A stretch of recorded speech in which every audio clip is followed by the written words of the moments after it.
சில குட்டீஸ் நாங்கள் தான் உங்கள் கேஏ குக்கிங் ஃபேமிலிஸ். இன்றைக்கி என்ன வீடியோ அப்படின்னு பார்த்தீங்கன்னா ஒரு சமையல் வீடியோ தான். நம்ம வந்து எண்ணெய் கத்திரிக்காயில் கருவாடு போட்டு நம்ம வந்து வைக்க போகிறோம்.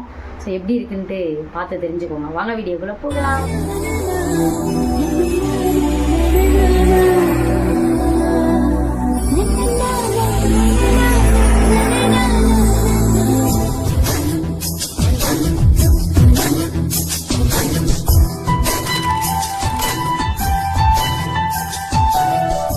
ஒரு 3 தக்காளி, 3 வெங்காயம், ஒரு பச்சை மிளகா அரிஞ்சு வச்சுக்கிட்டேன்.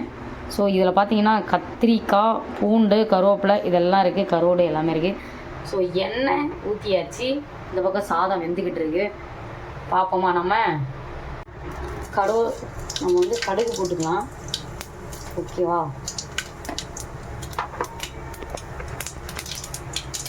கடுகு நல்லா பொரியட்டும். இப்போ வந்து நம்ம வெங்காயம் போட்டுக்கலாம். ஒரு பச்சை மிளகா போட்டுக்கலாம். வெங்காயம் மட்டும் அதிகமாக அரிஞ்சு வச்சுருவாங்க, யானே தெரியாது. அப்போ தான் குழம்பு அதிகமாக வரும்னு வெங்காயத்தை அதிகமாக அறிய சொல்கிறோம். கொஞ்சமாக வந்தாலும் எனக்கு போதும், நாங்கள் 2 பேர் தானே சாப்பிட்றோம். ஓகேவா? வெங்காயம் வந்து நல்லா வதக்கி விடணும். கருவேப்பிலை வேறு எடுத்து வைக்கல போல்.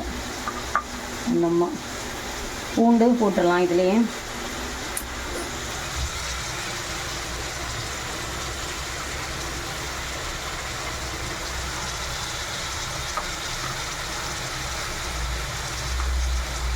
பூண்டு, கருவேப்பிலை எல்லாம் போட்டுக்கிறேன் நான். இதுலேயே நல்லா வதங்கி வந்துடும்.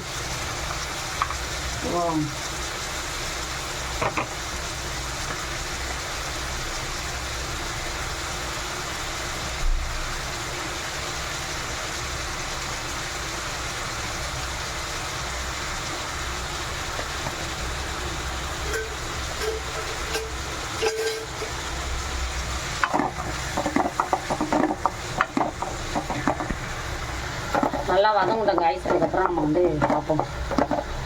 நல்லா வதங்கணும். நம்ம வதங்கினதுக்கப்புறம் பார்ப்போம். ஓகேவா? நல்லா வதக்கி விட்டுருங்க. நம்ம கேஏ குக்கிங் ஃபேமிலிஸ்க்கு வந்து சப்போர்ட் பண்ணுங்கள். நிறைய பேர் சப்போர்ட் பண்ண மாட்டேன்றீங்க.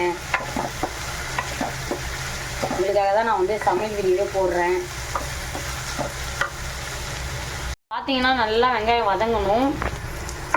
வதங்கினதுக்கப்புறம் தான் நம்ம வந்து தக்காளியை ஆட் பண்ணிக்கணும். ஓகேவா?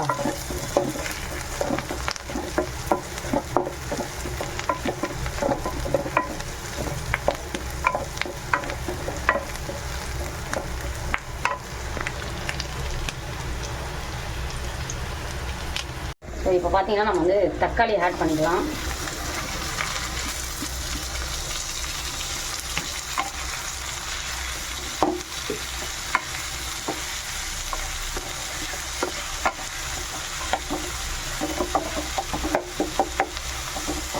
நல்லா வதங்கிறதுக்கு வந்து கொஞ்சம் உப்பு ஆட் பண்ணிக்கணும். லைட்டாக உப்பு போட்டுக்கோங்க, அப்போ தான் நல்லா வதங்கும்.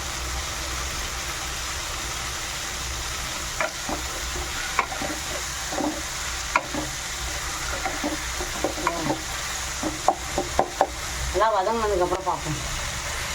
நாம் பார்த்தீங்கன்னா லைட்டாக வந்து வெறுமிளகாய் தூள் வந்து ஆட் பண்ணிக்கலாம். ஓகேவா? அடுத்து வந்து சாம்பார் மசாலா ஆட் பண்ணிக்கலாம். ஓகேவா? அடுத்து வீட்டு மிளகாத்தூள் ஆட் பண்ணிக்கலாம்.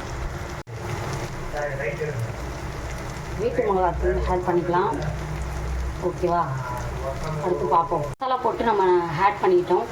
ஸோ நெக்ஸ்ட்டு என்ன பண்ணுறோன்னு பார்ப்போம். இப்போ பார்த்தீங்கன்னா நம்ம மசாலாலாம் ஆட் பண்ணியாச்சு. அடுத்து வந்து நம்ம கத்திரிக்காய் போட்டுடலாம். முழுசாக போட்டிருக்காங்க. ஸோ அவங்க அப்படி தான் வெட்டி போடுவாங்க போல. ஓகேவா? இது நல்லா வந்து வதங்கட்டும். எண்ணெய் கத்திரிக்காயில் என்னடா எண்ணெயே காணும்னு பார்த்தீங்கன்னா, அந்த அளவுக்கு எண்ணெய்லாம் ஊற்றி நான் சாப்பிட மாட்டேன். ஸோ எண்ணெய் லைட்டாக ஆட் பண்ணிக்கிறேன்.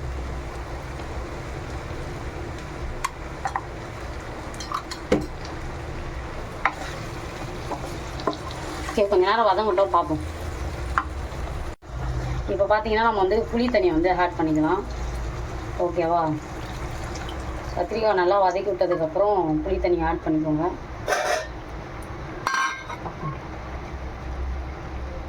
வந்து கிண்டி விட்டுக்கலாம்.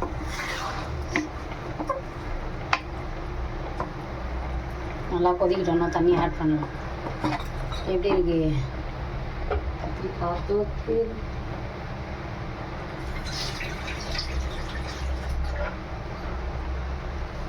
நல்லா கிரேவி மாதிரி வரணும். கொஞ்சம் தண்ணியில் எக்ஸ்ட்ரா ஊற்றல. ஓகேவா? பார்ப்போம் காய்ஸ்.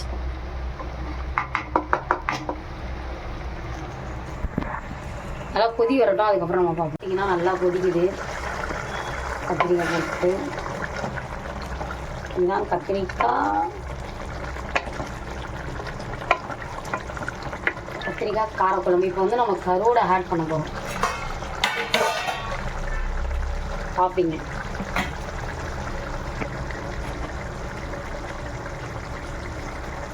கருவோட வந்து அங்கங்கே போட்டுக்கோங்க.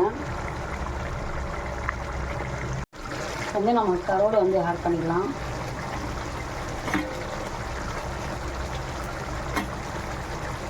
ஓகேவா? கருவோடு போட்டாச்சு. கொஞ்சம் நேரம் நல்லா இதாகட்டும். இதுதான் கருவோடு கத்திரிக்காய் குழம்பு. எண்ணெய் கத்திரிக்காயும் தான் பத்தாத்துக்கு கருவோடையும் ஆட் பண்ணியிருக்கேன். எண்ணெய் கத்திரிக்காய் எப்படி இருக்குன்னு நீங்கள் சொல்லுங்கள் மறக்காமல். சாப்பிடும் போது ஃபைனலாக நம்ம பார்ப்போம். நல்லா இருக்கா? ரெடி ஆகிடுச்சு பாருங்கள். இதுதான் ஃபைனல். செம்மையாக இருக்கா? ஃபைனலாக நம்ம வந்து சாப்பிட போகிறோம். எண்ணெய் கத்திரிக்காய் கருவாடு தொக்கு. ஓகேவா? போட்டு சூப்பராக செஞ்சுருக்கேன். சாப்பிட போகிறாங்க. டேஸ்ட் பண்ணி எப்படி இருக்குன்னு சொல்லட்டும். ஓகே, இந்த வீடியோ எப்படி இருக்குன்னு சொல்லிட்டு மறக்காமல் சொல்லுங்கள். இந்த மெத்தடில் நீங்களும் ட்ரை பண்ணுங்கள்.